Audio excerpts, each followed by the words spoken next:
paano mag-remove ng background ng ating picture. So sample natin itong aking logo. So yun guys, yan o, kita nyo siya, kulay itim.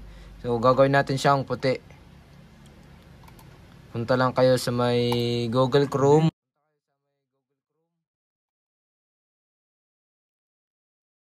At kapag nandito na kayo, so search nyo lang ang remove.bg. Yan, search nyo dyan sa may search bar.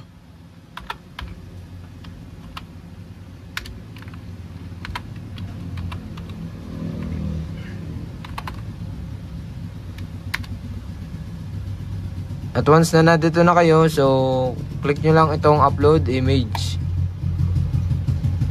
At ito, yung ating logo.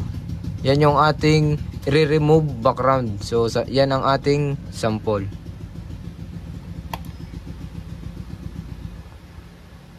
At yan guys, hintayin nyo lang. So pag minsan is tulad nito, yung ganyang pagka-remove background niya is merong error. So hindi pulido o hindi pantay. So paano nga ba yun? Ibalik sa dati. Ayan. Click nyo lang itong erase and restore. Then yan, may size din ng brush. Dito tayo sa may restore. Ayan. Halimbawa natin is itong, ayan, dito parte yung block na may medyo hindi pantay. So click nyo ang restore, tsaka yung brush size, ayan, adjust nyo lang yan to the right kapag medyo malaki.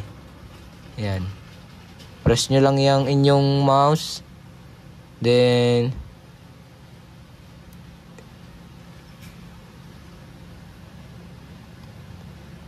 so yun guys, kita nyo naman na naging clear na yung ating kulay itim dito. Ayan, yung ating kulay itim na guhit sa tabi. So, ganun lang kadali ibalik yung nag-error na kulay ng ating ni-remove background na picture. So, yun guys. Ganun lang kadali i-restore at ibalik yung nag-error na kulay dito sa ating mismong logo. So, paano nga ba siya mapunta sa ating pinakamismong file ng ating computer? So, click to download. At dahil nga pre version ito, so click nyo itong preview. Ayan o, pre yung nakasulat dyan guys o. Once na maklik nyo na yung itong preview, itong pre, so punta tayo dito sa may sa kanan taas na bahagi. Ayan, itong parang icon ng pinakang download. Dito nyo makikita yung inyong ni-remove background na picture. So ayan, open natin.